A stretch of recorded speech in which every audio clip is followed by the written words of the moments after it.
예수님께서 어린 양으로서 십자가에 우리의 죄를 위하여 우리의 사망의 문제를 해결하기 위해서 죽으셔서 우리에게 참된 생명, 영생을 허락하신 부활의 주님을 다시 한번 찬양하고 감사하는 귀한 예배를 드리게 돼서 너무 감사합니다. 우리가 교회에서 특별히 주일날 예배를 드릴 때 좀 마음이 밝고 또 얼굴도 밝고 여러분 일주일 동안 삶의 현장에서 시원하게 전쟁터에 계시다가 상처를 너무 많이 입으셨잖아요.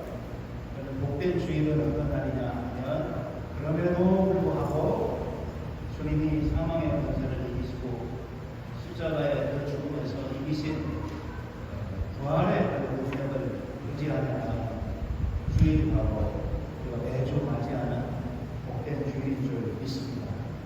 교회 예배가 장례식 분위기가 아니고 결혼식 분위기, 특히 우리 어린아이들에게는 돌을 맞이하는 돌잔치를 하지 않습니까? 그래서 우리가 하나님 나라의 그 잔치의 축소판이라고 말할 수 있는 예배, 우리가 잔치에 초청을 받으면 그 초청장을 가지고 우리가 기쁜 마음으로 정말 축하해주기 위해서 가는 그 마음이 우리에게 다 있습니다. 우리 교회 예배는 항상 잔치의 예배가 되어야 될 줄 믿습니다. 특별히 오늘은 부활절 이스터, 게다가 선데이 붙이면 우리가 부활절 주일을 감사 예배로 지키면서 어느 때보다도 어느 주일보다도 우리가 기뻐하고 즐거워하고 감사하는 복된 주일이 되었으면 참 좋겠습니다. 저는 이제 대학원을 다닐 때 한국에서 전공이 신학신학인데 그중에 이제 바울 신학을 가지고 공부를 했을 때 보니까 바울은 다메섹 도상에서 예수님을 만난 이후에 어떤 예수님을 만났나 하면 부활하신 예수님을 만났어요. 거기는 예수가 막대기의 십자가에 죽었기 때문에 신명기 21장 23절에 구약의 율법에 비추어서 나무에 달린 자는 다 하나님의 저주를 받았다라는 그 말씀 때문에 나사렛 예수는 저주받아 죽은 사람이라 그렇게 생각을 했는데 다메섹으로 지금 시리아의 다메섹으로 가는 도중에 부활하신 주님을 만나게 되면서 완전히 인생과 그의 전에 종교된 그대로 그 신앙이 바뀌게 됩니다.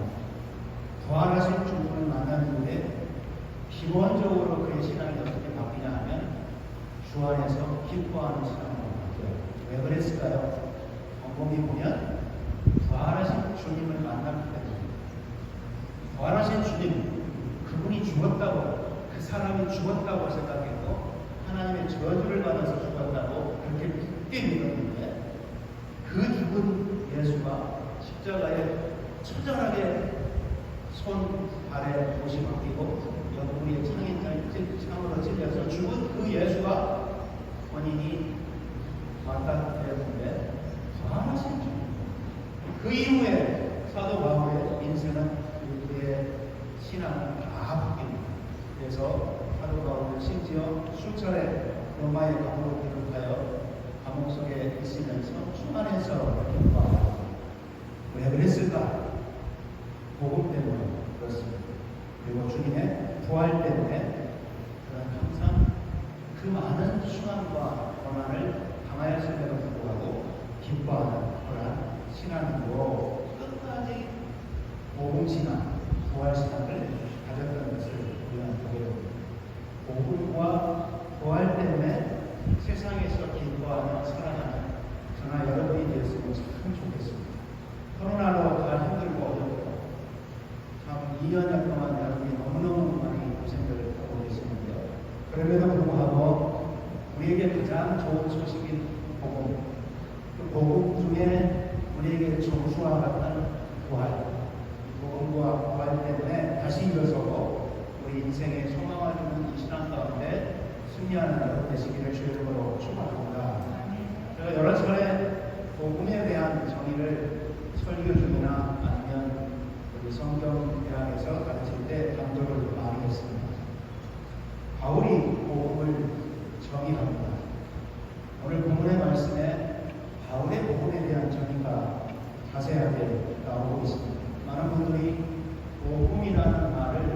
이해를 잘 못하시죠.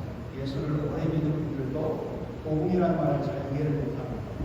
그런데 바울은 정확하게 복음을 이해했고 그리고 복음을 정의해서 바울이 쓴 서신의 곳곳에 복음에 대해서 정의하고 있습니다. 오늘 본 말씀 고린도전서 15장은 부활장이요 소망장이고요. 그 중에 복음에 대해서 주관부에 정의하고 있습니다. 복음의 정의 그리고 복음의 내용이 무엇인가에 대해서 말씀하고 있어요. 복음을 설명할 때 많은 분들이 사변적이나 학문적인 접근을 많이 하시는데 바울은 자기의 경험에 비추어서 복음에 대한 설명을 그 내용을 잘 말씀하고 있습니다. 1절에 보십시오. 1절 한번 띄워주시기 바랍니다. 1절, 2절, 3절의 말씀. 형제들아 내가 너희에게 전하는 복음. 바로 바울이 이야기합니다. 형제들아 내가 너희에게 전한 복음을 너희에게 알게 하노니 이는 너희가 받은 것이어도 그 가운데 선 것이라. 우리 고린도 교회 교인들에게 본인이 과거에 고린도에 체류하면서 18개월 동안 고린도 교회 목회를 하면서 여러분들에게 내가 전한 복음이라고 이야기합니다. 잘 들어보시면 사도 바울은 내가 만든 복음이 아니에요. 나도 그 복음을 받았고 나도 이 복음을 핸드오버했다라고 표현해요. 나도 만든 복음을 나도 여러분들에게 핸드오버했다, 전했다라고 그 표현을 하면서 2절에 너희가 만일 내가 전한 그 말을 굳게 지키고 헛되이 믿지 아니하였으면 그로 말미암아 구원을 받으리라. 3절의 말씀에 복음의 내용을 이야기합니다. 내가 받은 것을 먼저 너희에게 전하였노니 다시 표현하죠. 내가 먼저 받은 복음, 내가 만든 복음이 아니에요. 복음은 바울이 만든 게 없습니다. 바울도 본인도 복음을 들었고 내가 들은 복음을 그대로 여러분에게 전하였노니 이는 내용이죠. 성경대로 그리스도께서 우리 죄를 위하여 죽으시고 그다음 4절의 말씀에 장사 지낸 바 되셨다가 성경대로, 이 성경대로가 두 번 나오는데 여기에 성경대로는 아직 신약 성경이 정경으로 완성되지 않았기 때문에 구약의 말씀을 이야기하고 있습니다. 구약의 말씀대로, 구약의 기록된 대로, 구약의 예언된 대로 구원에 걸쳐서 이야기하면서 마지막에 사흘 만에 다시 살아나사라고 말씀하고 있죠. 다시 요약하면 구약의 하나님의 말씀의 성경에 미리 이미 복음에 대해서 이야기했다는 거예요. 그게 뭐냐면 첫 번째 예수 그리스도께서 우리 죄를 위하여 십자가에 죽으시며 그리고 그대로 예수님이 십자가에 예언대로 죽으셨고 두 번째 예수님께서 십자가에 죽으시니 우리가 여러 번 제가 강조하지만 이슬람에서 말하는 예수님은 십자가에 죽지 않았다라고 이야기하거든요. 무슬림들은 이슬람 종교 안에서 코란을 보면서 코란 3장, 4장을 가지고 예수는 십자가에 안 죽었다고 이야기해요. 두 가지 설이 있어요. 하나는 기절설이 있고 하나는 대체설이 있는데 예수가 십자가에 못 박히기는 못했지만 너무나 극심한 고통 때문에 기절했다는 거예요. 죽지 않았다는 거예요. 안 죽었는데 문전에 놓았다는 거예요. 또 하나는 예수님이 십자가에 죽으신 것이 아니라 예수님의 제자인 유다가 십자가에 대신해서 죽었다. 사람들이 착각했을 뿐이다. 이렇게 이야기해요. 결론적으로 이슬람에서 코란에 근거해서 예수는 십자가에 안 죽었다고 이야기해요. 그런데 우리는 이 기독교인들은 십자가 이야기합니다. 예수님이 정말로 십자가에 못 박히셔서 죽으셨다라고 이야기합니다. 믿으시면 가능하십니다. 이게 우리의 신앙의 가장 중요한 출발이고 우리 신앙의 가장 중요한 정수예요. 본질이에요. 많은 사람들은 불욕, 치욕, 모욕적인 이야기를 잘 안 합니다. 우리 기독교는 자꾸만 십자가 이야기를 하죠. 십자가는 저주의 상징이요 모욕의 수치의 상징이에요. 사람이 죽을 때 편안하게 죽기를 원하죠. 누가 십자가에 달려서 죽기를 원합니다. 예수님 당시에 로마법에 의해서 십자가에는 죄수들에게 처형되었던 가장 전부 수치의 형이었어요. 형벌에 젖어있어요. 그래서 성경은 계속해서, 그리고 오늘 21세기까지 2000년의 세월이 흐르는 동안에 우리 기독교는 십자가를 계속 강조해요. 수치의 상징이요 모욕의 상징인 십자가, 심지어는 저주의 상징인 십자가를 이야기하고 있습니다. 그러면서 예수 그리스도께서 뭐라고 이야기하면 십자가에 죽으셨다. 이게 중요한 게 있죠.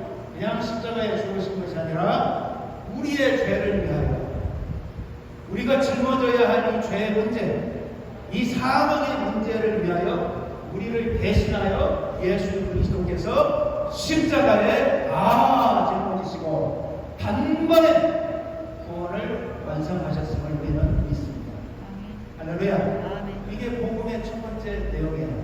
두 번째, 오늘 본문의 말씀에 그가 장사 지낸 바, 다른 말로 말하면 he was buried, 십자가에 죽으셨고 he died on the cross. 많은 사람들이 이걸 잘 깊이 생각을 못해요. 정말 십자가의 주님이 우리를 위해 죽으셨고 장사 지낸 바, 그분이 십자가에 죽었음을 더 확실하게 말씀하는 강조가 그분이 장사 지낸 바입니다. 빈 무덤을 내는 부활절에 보면서 찬양하지 않습니까? 제가 오늘 아침에 이 부활주의를 맞이해서 보내드렸던 이미지 영서도 보셨는데요. 정말 주님이 십자가에 죽으시고 무덤에 장사 지내니까 되셨어요. 이게 두 번째 복음인데요. 세 번째, 그럼에도 불구하고 on the third day, 사흘 만에 3일째, 만 3일이 아니라 3일째 주님께서 다시 사셨어요. 다시 부활하셨어요. 사망의 권세를, 어둠의 권세를 다 이기시고 예수님께서 다시 생명으로 빛으로 오셔서 우리에게 참 소망이 무엇인가를 부활하신 주님이 친히 첫 열매로 보여주셨어요. 할렐루야. 아멘 하시죠. 이 세 가지가 가장 핵심적인 요약된 복음에 대한 말씀입니다. 그러면 복음이 뭐냐? 제가 여러 번 말씀드리지만 복음은 다른 말로 예수 그리스도죠. 왜 그러냐면 예수 그리스도가 우리를 위하여 십자가에 죽으시고 예수 그리스도가 장사 지낸 바 되었다. 예수 그리스도가 다시 부활하셨습니다. 다시 사셨습니다. 그리고 부활의 이 내용을, 세 가지의 내용을 더 축약하면 예수 그리스도가 주어를 기억하면 됩니다. 그러면 이 복음은 뭐냐 하면 예수 그리스도.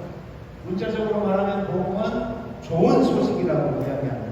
굿뉴스라고 이야기합니다. 그래서 로마서 1장 2절에 4절의 말씀, 여러 번 제가 말씀드리지만 한번 같이 읽겠습니다. 시작. 이 복음은, 시작. 로마서 1장 2절에서 4절의 말씀입니다. 시작. 이 복음은 하나님이 선지자를 통하여 그의 아들에 관하여 성경에 약속하시고 그의 아들에 관하여 말하면 육신으로는 다윗의 혈통에서 나셨고 성결의 영으로는 죽은 자들 가운데서 부활하사 운명으로 하나님의 아들로 선포되셨으니 곧 우리 주 예수 그리스도 믿으시면 아멘. 바울이 로마교회에 편지를 쓰면서 자기를 소개합니다. 나는 사도, 주님의 택함을 받고 부르심을 받고 복음을 내어 사역하고 있는 사도라고 로마서 1장 1절에 소개하면서 하루 무슨 이야기를 하냐면 이 복음은, 내가 전하는 복음, 내가 받아서 내가 전하는 복음은 곧 우리 주 예수 그리스도라. 구약의 다윗의 가문에서 구약의 말씀대로 나신 분입니다. 성령에 의해서 죽은 자들 가운데서 부활하사 능력으로 하나님의 아들로 선포되신 예수 그리스도 믿으시면 아멘 하세요. 아멘. 이게 복음이에요. 복음을 가장 작게 이야기하면 복음은 예수 그리스도, 우리 주 예수 그리스도. 복음의 내용을 이야기하면 십자가에 우리를 위해 죽으셨고 확실하게 장사된 바 되었지만 그러나 다시 사흘 만에 부활의 권능으로 다시 사신 우리 주 예수 그리스도. 그게 바로 우리 모든 인류에게 가장 좋은 소식. 아담의 범죄로 말미암아 모든 인류가 죄 원죄로 말미암아 사망에 이르게 되었지만 예수 그리스도가 이 죄와 사망의 문제를 십자가에 대신 지심으로 그 모든 문제를 다 해결해 주시고 어떻게 해요? 더 이상 예수 안에 있는 자들은 주님처럼 부활하신 주님처럼 부활의 그 능력을 힘입어서 다시 우리도 부활할 줄 믿습니다. 그게 복음입니다. 믿으십니까? 결국 이 복음을 우리가 그대로 믿는 것이죠. 여러분이 무엇을 믿느냐? 이 복음의 내용을 그대로 믿는 거예요. 정말로 여러분이 이 믿음 안에 있습니다. 아니면 종교적인 활동 중에 하나인 기독교라는 종교를 가지고 예배와 집회에 참여해서 예식에 참여하는 종교인입니다. 저는 여러 번 강조하지만 부활주의를 맞이해서 여러분이 다시 한번 복음 안에 있는 신앙이 되기를 주의 이름으로 축원합니다. 목사님, 교회 다니는데 복음 밖에 있는 분들 있습니까? 있습니다. 예수님이 말씀한 대로 발목과 바가지의 교육을 기억해 보면 교회는 열심히 10년, 20년, 30년, 40년 죽을 때까지 다녀도 복음 밖에 계신 분들이 있어요. 우리가 주 예수 그리스도 안에서 신앙인으로 믿음 생활을 한다면 우리는 어디 안에 있어야 돼요? 복음 안에 있어야 돼요. 복음을 정확히 이해하지 못하고 복음 안에 우리가 있지 못하면 믿음 안에 있지 못한 것이죠. 사랑하는 성도 여러분, 왜 이 자리에 우리가 함께 그 바쁜 시간에 모든 일소를 다 멈추고 우리가 이스터 선데이를 특별히 맞이하여서 함께 이 자리에 예배자로 와 있습니다. 복음 때문에 그렇습니다. 주 예수 그리스도 때문에 그렇습니다. 그분의 부활의 능력이 우리의 부활의 능력으로 있음을 믿기 때문에 그렇습니다. 그분의 죽으심이 나의 죄, 여러분의 죄를, 우리의 죽음의 문제, 사망의 문제를, 이 어두움의 문제를 이기신 승리의 십자가임을 믿기 때문에 그렇습니다. 이 복음 안에 있는 진정한 신앙이라는 말씀입니다. 따라서 복음은 크게 두 가지의 복음을 이야기합니다. 하나는 십자가의 복음이죠. 또 하나는 부활의 복음이에요. 사도 바울이 분명하게 고린도전서 15장과 로마서 1장 2절에서 4절의 말씀에 이야기하죠. 특별히 고린도전서 15장의 말씀에 복음은 두 가지를 이야기합니다. 하나는 예수 그리스도께서 우리들을 위하여 십자가에 죽으셨다가 장사지낸 바 되었다는 십자가의 복음. 사흘 만에 다시 부활하사 부활의 복음이에요. 여러분과 인사하겠습니다. 복음은 적으지 말고 복음은 십자가의 복음이요 부활의 복음이요. 크게 복음을 구분한다면 굳이 저는 복음은 십자가의 복음이요 부활의 복음. 첫 번째 보면 첫째로 복음은 십자가의 복음이요. 우리가 십자가에 달려 돌아가신 예수님을 믿습니다. 십자가에 달려 돌아가신 예수 그리스도를 우리가 믿는다는 거예요. 우리가 마태복음과 마가복음 그리고 누가복음, 요한복음 이 사복음서에 보게 되면 예수님의 십자가의 사건과 부활의 사건을 짧게 뒷부분에서 말씀합니다. 예수님이 십자가에 끌려가시며 나중에 피를 흘리시면서 분명히 주님께서 죽으셨다라고 말씀합니다. 제가 아까 서론에 말씀드렸던 이슬람에서 믿는 것처럼 기절했거나 대치한 것이 아니라 주님이 분명히 죽으셨다. 그 증거로 예수님이 십자가에 죽으셔서 무덤에 갇혔다라고 사복음서에서는 아주 자세하게 그 사건의 증인들을 이름들을 언급하면서 주님이 죽었다는 사실을 강조합니다. 심지어는 혹시 이걸 조작할 수 있으니까 역사가들이, 우리 기독교 역사가들이 그 중에 로마 군병들까지 증인으로 세운 것이 사복음서입니다. 로마 군병들은 십자가에 유다가 예수님을 죽였을 뿐만 아니라 예수님의 시체를 가지고 이제 무덤 속에 두고 돌로 막고 십자가에 죽으신 예수 그리스도가 무덤 속에 있는 그 시체를 바깥에서 막혀진 그 무덤 밖에서 로마 군인들이 지켰어요. 이분들은 예수 그리스도를 믿지 않는 분들이었죠. 예수님을 믿지 않았어요. 그 증인들을 상세하게 사복음서에서는 이야기하고 있습니다.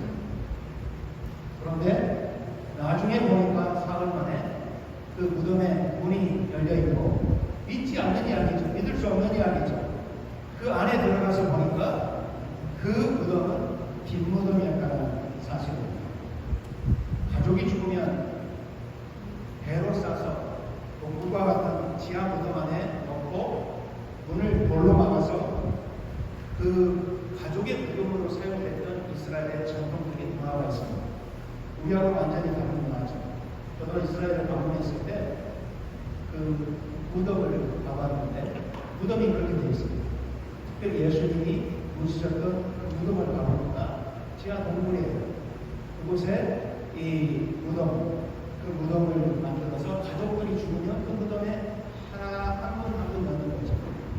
그런데 그 무덤이 시체가 있었던 무덤이 빈 무덤으로 바뀌게 됩니다. 그게 수많은 증인들이 나오게 되는데요. 예수님의 가족들뿐만 아니라 예수님의 제자들 그리고 예수님과 전혀 상관없었던 사람들도 나오죠. 심지어는 아리마대 요셉도 나오고 우리가 잘 아는 요한복음 4장에서 말씀하는 이 산헤드린 공회원이었던 니고데모도 이제 예수님의 빈 무덤의 증인으로 이제 등장합니다. 그 외에 로마의 병사들이 증인으로 등장합니다.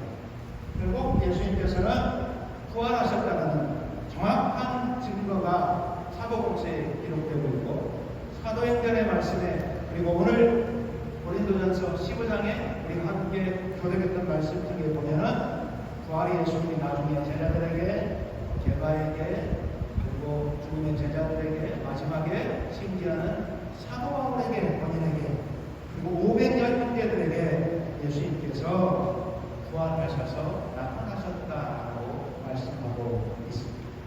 다시 한번 말씀드리면 복음은 십자가의 복음입니다. 주님이 우리를 위해서 십자가에 죽으셨다는 말씀입니다. 우리가 마가복음 보면 마가복음 1장 1절에 이렇게 시작합니다.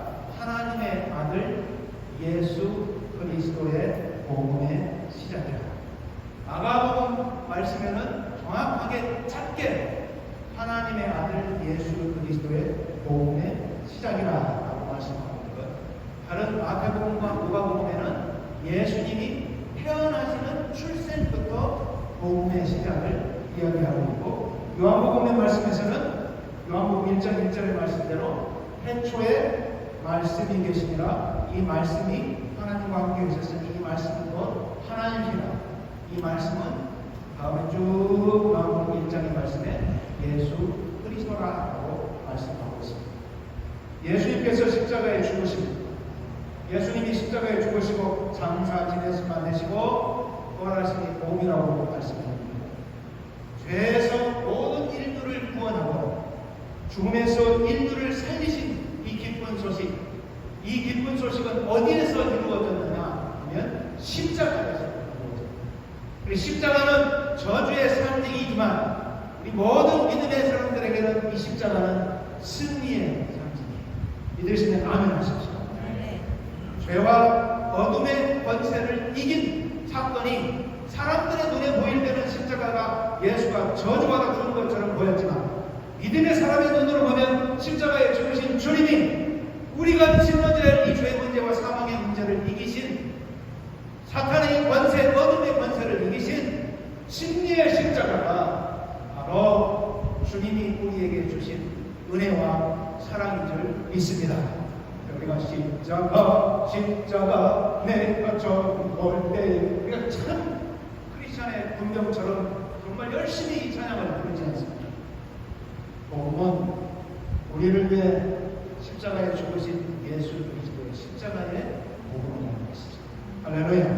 두 번째 복음은 십자가의 복음이지만 동시에 부활의 복음이라는 만약에 예수님이 오늘 본문의 말씀대로 죽음으로 그쳤다면, 십자가에 죽음으로 그쳤다면, 죽음으로 그친 종교를 가진 우리들, 그 신앙을 가진 우리들은 참 불쌍한 사람이라 바울도 그렇게 이야기했고요. 그랬다면 우리도 그럴 것입니다. 그런데 주님이 십자가에 죽으심은 죽음으로 그친 사건이 아니라 부활의 신앙으로 다시 태어나는 은혜가 우리에게 있었을 것입니다. 분명히 죽음의 권세를 이기신, 사망의 권세를 이기신 예수 그리스도 믿으십니까?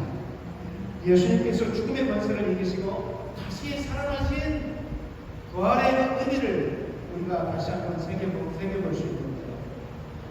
이 복음이 돼서 부활의 복음, 예수님이 부활하신 이 사건을 다시 한번 우리가 보면서 복음은 부활의 복음이라는 말씀입니다. 그리스도의 부활은 우리에게 궁극적인 인생의 소망의 근거가 된다는 말씀이죠. 왜 그렇습니까? 그리스도의 부활은 첫 번째, 하나님이 존재하시다는 것을 증명합니다. 하나님이 살아계시다는 것을 증명합니다. 하나님이 살아 역사하신다는 것을 증명합니다. 제가 질문하겠습니다. 유치한 질문이에요. 하나님이 오늘도 살아서 역사하십니까? 왜 그렇습니까? 예수 그리스도의 부활이 그 증거를 우리에게 보여줍니다. 고린도전서 19장 15절에 또 우리가 하나님의 거짓 증인으로 발견되리니 우리가 하나님이 그리스도를 다시 살리셨다고 증언하였습니다. 만일 죽은 자가 다시 살아난 일이 없으면 하나님이 그리스도를 다시 살리지 아니하였으리라.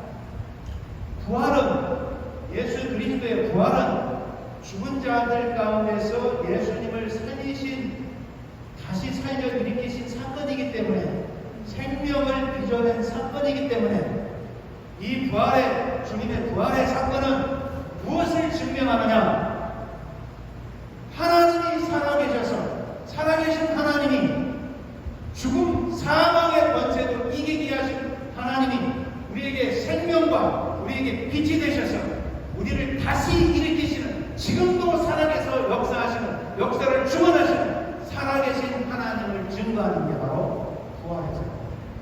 단순히 2000년 전에 예수님 부활하셨어, 예수님 부활하셨어, He has risen, 영어로 이렇게 표현하는 그거의 단계에 그친 것이 아니라 지금 2000년이 흐른 지금도 예수님을 부활하게 하신, 예수님을 다시 살리신 그 하나님이 살아계신 하나님임을 우리는 믿는 거예요. 할렐루야.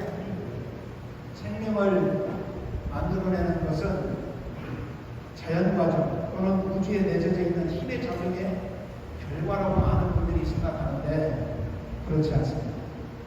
우주에 내재한 모든 힘보다 더 강한 초월자 되신 하나님이 이 우주 만물을 역사하시고 보내면, 심지어는 죽음조차도 예수님 이 땅에 오셔서 나사로의 죽음, 그 죽음에 있는 자를 살리셨어요. 주님은 죽음조차도 사망조차도 다시 살리시는, 인간은 할 수 없는 초월자만이 하실 수 있는 이 힘을 가진, 생명의 부활의 권능을 가진 하나님, 그 하나님을 우리가 보게 되는 사건이 예수 그리스도의 부활의 사건이죠.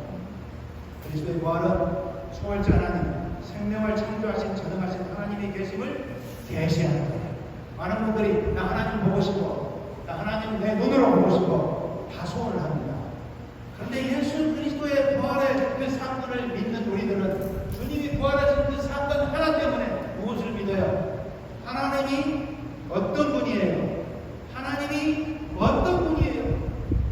실제적으로 하나님이 존재하시고, 하나님은 존재하실 뿐만 아니라 생명을 창조하신 하나님임을 우리가 알 수 있는 그 계시의 사건이 예수 그리스도의 부활의 사건을 통해서 알 수 있다는 사실입니다.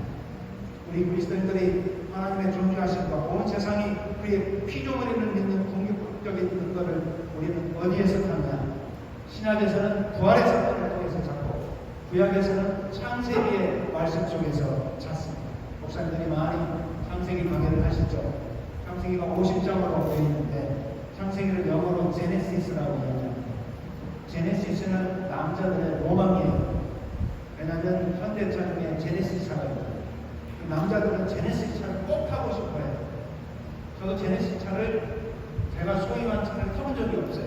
그러니까 한국에 가보니까 많은 남자들의 로망이 뭐냐면 제네시스를 타고 싶은데 아쉽게도 다바오에는 신형 제네시스가 없는 걸로 압니다. 다행이죠.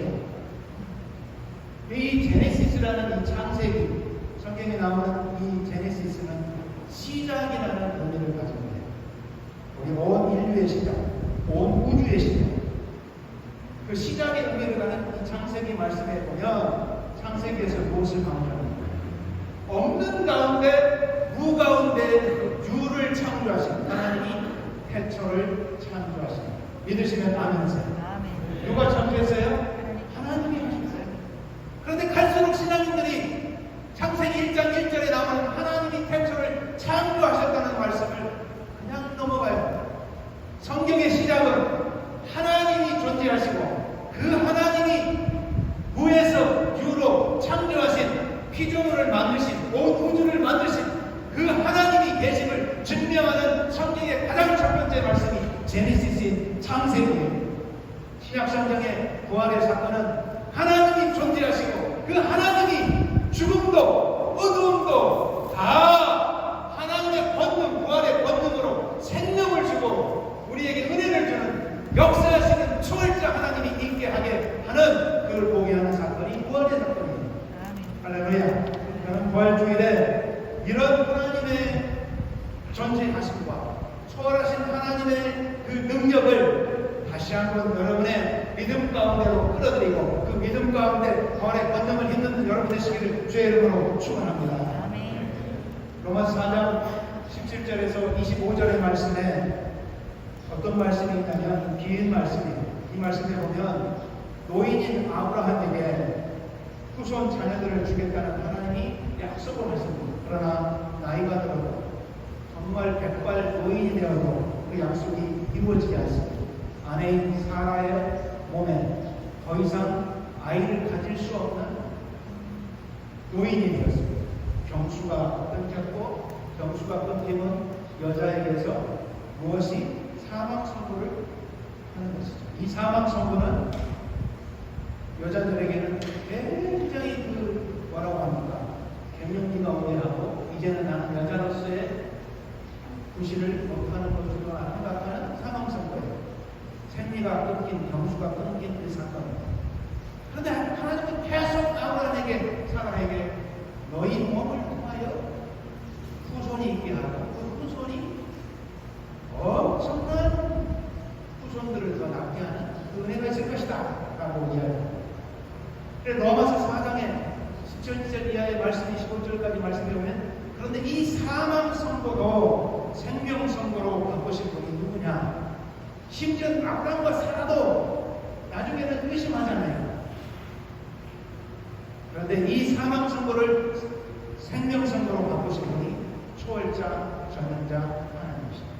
저를 가르쳤던 교인 중에 한 분이 지금 대구 공신교회 담임 목사가 있는 권성수 목사님이십니다.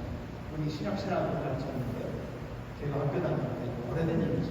30년이 넘죠. 그분은 결혼을 해서 10년 동안 자녀가 없었어요. 그분 간증을 들어보면 정말 눈물이 납니다. 여러분 10여 년 동안 자녀를 갖고 싶어도 자녀가 없는다는 고통은 남자들도 고통이지만 여자분들에게는 치욕으로 여기기도 하고 본인이 정말 내가 여자의 모습을 못하는 것만 생각해요. 아마 그 사모님이 엄청난 우울증에 걸려서 극단적인 선택도 생각하셨던 겁니다. 10년 동안 신학자로 그렇게 고통의 순간을 지나고 하나님이 안 돼라고 생각하는 가운데 생명을 주셨다. 제가 알기로는 분간이 있는데 그게 우리가 믿는 초월자 하나님이십니다. 여러분, 코로나 기간 동안에 많은 분들이 많은 것들을 생각하게 하죠. 우리 신앙인들에게는 무엇을 생각해야 합니까? 안 돼, 불가능해, 할 수 없어. 그러나 하나님은 부활의 사건을 일으키신 하나님, 천지 만물을 창조하신 하나님은 주위의 모든 사람이 불가능하게 말을 할지라도 하나님은 가능케 하십니다. 부활주의를 맞이해 여러분, 예수 그리스도가 다시 사시는 하나님의 능력을 보여주는 계시의 사건, 여러분 믿으시기 바랍니다. 하나님은 하실 수 있습니다. 믿으시면 아멘 하세요. 하나님은 하실 수 있습니다. 선포하세요. 하나님, 저는 못한다고 생각했는데 하나님은 하실 수 있음을 고백하고 선포합니다. 많은 사람이 당신은 안 돼, 당신 사업 다 망했어, 당신 인생 종쳤어 라고 말할 수 있어요. 심지어는 배우자까지, 심지어 내 지인들까지, 내 친한 친척들, 친구들까지. 그러나 하나님은 닫혀있는 경주도 열게 하시고 사망 선고에 아브라함의 가족에게도 생명 선고로 바꾸시고 죽음에서 영원히 죽어가는 우리 인류에게도 예수 그리스도에서 부활도 일으키신 그 하나님은 오늘도 역사하셔요. 그게 여러분의 신앙인 줄 믿으시기 바랍니다. 기독교는 과거의 사건의 종교가 아니고 그 사건의 종교로 그치는 게 아니고 현재 우리의 현재 경험의 종교로 다가오는 게 우리 기독교예요. 하나님은 태초를 창조하신 하나님과 동시에 부활을 일으키신 하나님과 동시에 지금도 그 하나님의 복음의 역사가 저나 여러분에게 나타날 줄 믿으시기 바랍니다. 아멘. 부활주의 오늘 특별히 그런 신앙이 여러분에게 다시 한번 일어나는 복된 신앙이 되시기를 주님의 이름으로 축원합니다. 아멘. 두 번째, 그리스도의 부활은 우리를 향하신 사랑의 하나님임을 증명합니다. 제가 복음은 두 개라고 얘기했죠. 십자가의 복음이요, 부활의 복음. 십자가의 복음은 우리에게 사랑을 증명합니다. 그리고 동시에 우리 그리스도의 이 부활도 우리에게 사랑을 증명하는 거예요. 하나님께서 그리스도를 죽은 자 가운데서 살리셨다는 것은 무엇을 말할까? 그리스도께서 우리의 죄에 대한 벌을 우리 대신 받으시고 그리스도께서 우리의 대표자로서 하나님에 대한 순종을 하신 것을 하나님께서 인정하시고 받으셨다는 것을 의미하는 것이죠. 화목제물로 내 대신 주님이 배속제물이 대신 예수 그리스도의 십자가와 부활에서, 그래서 로마서 8장 37절에서 39절의 말씀을 한번 볼까요? 우리 함께 이 말씀을 큰 목소리로 함께 합독하도록 하겠습니다. 37절로 39절의 말씀 시작. 그러나 이 모든 게 우리를 사랑하시는 것만이냐 우리가 넉넉히 이기리라. 내가 확신하노니 사망이나 생명이나 천사들이나 권세자들이나 현재이나 장래이나 능력이나 높음이나 길범이나 다른 어떤 필요물이나 우리를 주 그리스도 예수 안에 하나님의 사랑에서 끊을 수 없느니라. 믿으시기 바랍니다. 그리스도의 부활은 그의 죽음이 우리를 위한 하나님의 구속의 사건임을 알게 할 뿐만 아니라 하나님은 여전히 우리를 사랑하시는 분임을 알게 합니다. 요한일서 4장 16절에 하나님이 우리를 사랑하시는 사랑을 우리가 알고 믿는 하나님은 사랑이시고 사랑 안에 거하는 자는 하나님 안에 거하고 하나님도 우리 안에 거하십니다. 우리의 죄와 죽음을 극복하실 수 있는 전능하신 하나님, 우리를 위해서 그의 아들을 내어주신 십자가의 복음, 부활의 복음을 믿습니다. 하나님은 여전히 우리를 사랑하십니다. 애인도 사랑이시면 떠나고 부인도 사랑이시면 이혼하고 친구도 사랑이시면 배신하죠. 그러나 우리 하나님은 한 번 제자로 자녀로 삼은 하나님의 자녀를 끝까지 사랑하십니다. 믿으십니다. 저도 50 이제 한국 나이로 7세인가요? 제 나이도 잘 모르겠어요. 8세인가요? 그런데 제가 이렇게 나이를 먹고 보면 많은 일을 겪었잖아요. 한국에 뿐만 아니라 필리핀에 임시 와서 보면 사람은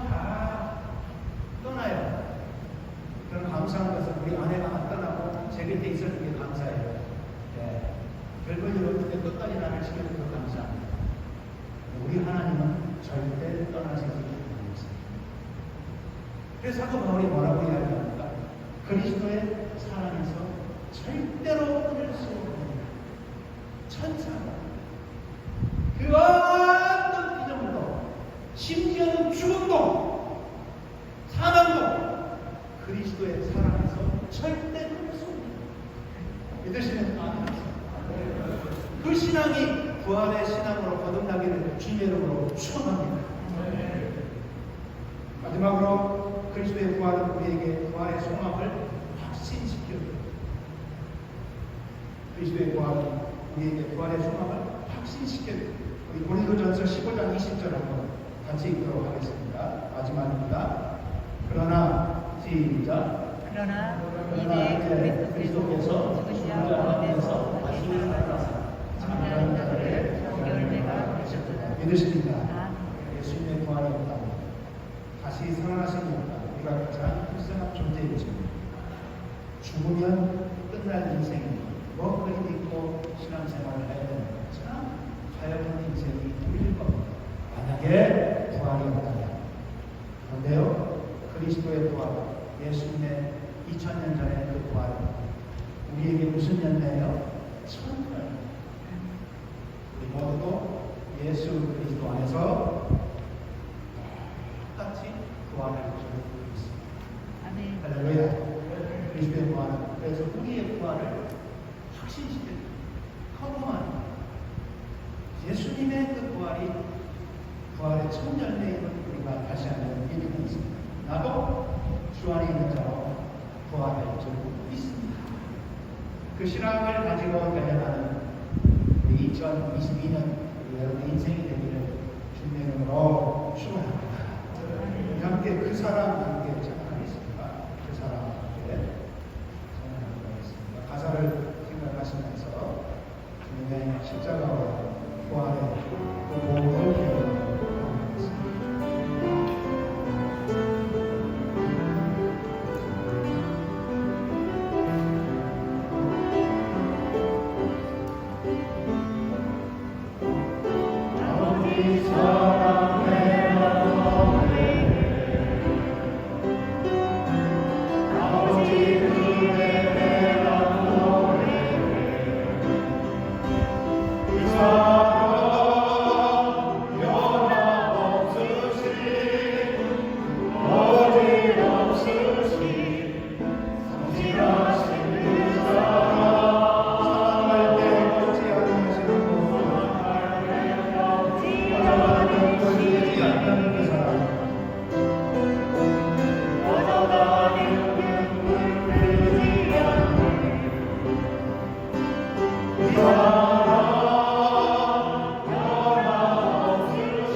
여전히 살아계십니다. 하나님 살아계십니다.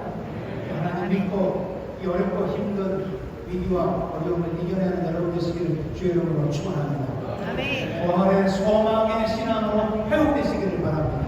아멘. 부활은 예수님에게만 있는 사건이 아니고 예수 그리스도 안에 있는 모든 자들에게 동일하게 역사하는 부활의 능력이 우리에게 있음을 믿습니다. 아멘.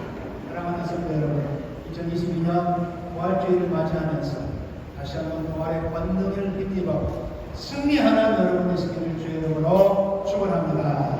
아멘. 그 자리에서 일어나셔서 함께 찬양하겠습니다.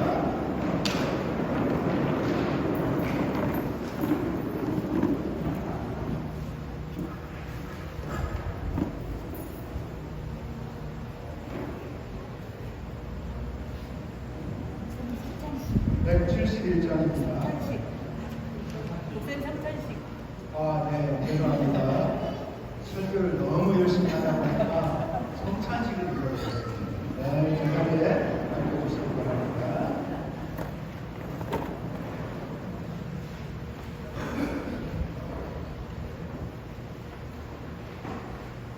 고린도 전서 11장 23절로 26절에 나왔습니다. 내가 너희에게 전한 것은 주께 받은 것입니다. 곧 주 예수께서 잡히시던 밤에 떡을 받았습니다. 축사하시고 떼우시고 이것은 너희를 위하는 내 몸이니 이것을 행하여 나를 기념하라 하시고 식후에 또한 그와 같이 잔을 가지시고 이르시되 이 잔은 내 피로서 새로운 날입니다.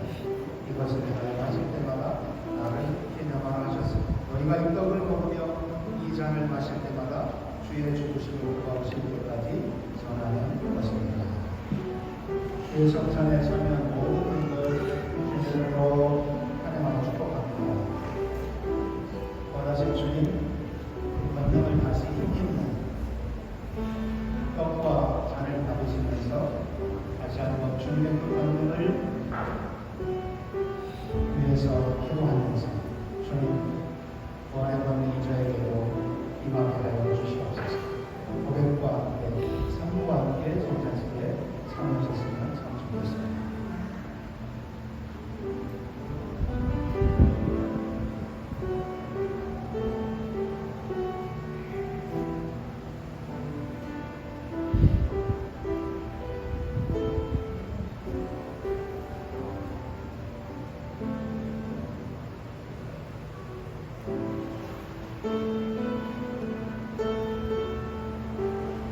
When Jesus Christ had given thanks, he broke it and said, "This is my body, which is for you. Do this in remembrance of me." 우리 성찬에 참여하는 분들 떡을 받으시고 함께 기다리셨다가 모든 분들이 떡을 받으실 때까지 함께 떡에 참여하도록 하겠습니다.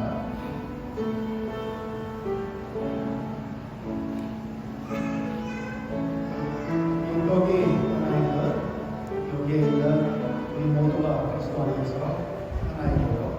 이 떡의 하나는 예수 그리스도의 몸, 주님 안에 우리가 같은 지체임을 고백하면서 감사하며 떡을 올려드렸으면 참 좋겠습니다. While you are partaking of this holy communion, once again, remember Jesus' grace through the cross. Especially, Jesus has listened. We have to believe this.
감사하는 마음으로 여기 하나 그리스도의 몸이 우리를 위해 죽으신 이 대속의 죽음을 기억하며 감사합니다.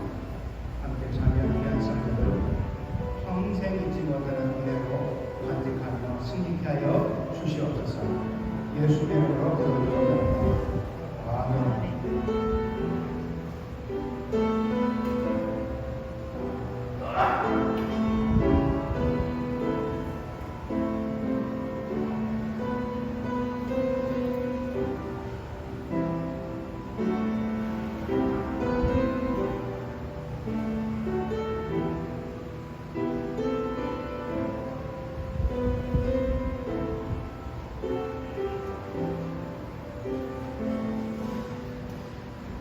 The same way that the serpent in the fall said, "This cup is the new covenant in my blood."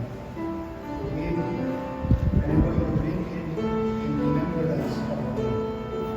식구의 또한 이와 같이 잔을 가지시고 이르시되 이 잔은 내 피로 세운 새 언약이라. 이것을 내가 마실 때마다 나를 믿으리라. Whenever we take this cup and we drink it, we in remembrance of Jesus Christ.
함께 찬양 찬양합니다.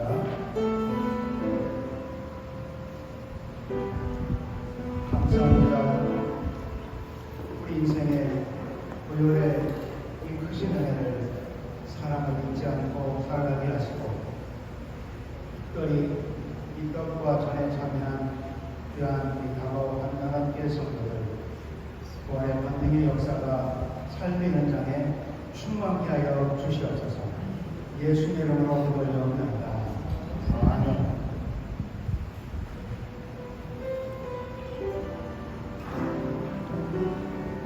자리에서 회를 하셔서 찬양하겠습니다.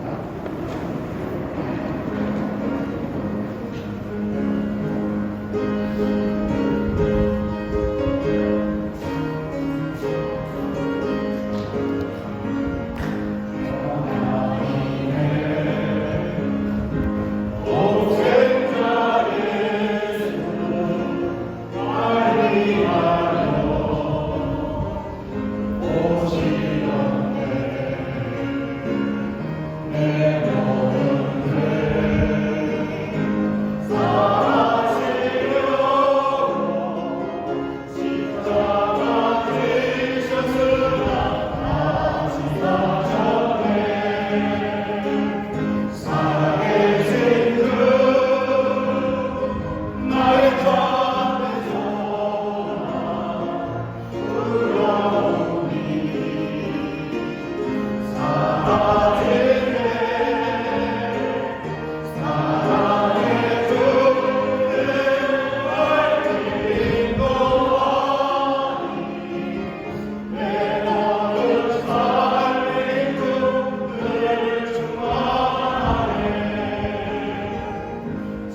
여전히 우리 안에 역사하신 우리 초월자 하나님, 부활의 권능의 역사가 어렵고 힘든 이 코로나 시기 가운데 사랑하는 성도들의 삶 가운데 충만케 임하여 주시옵소서. 아멘.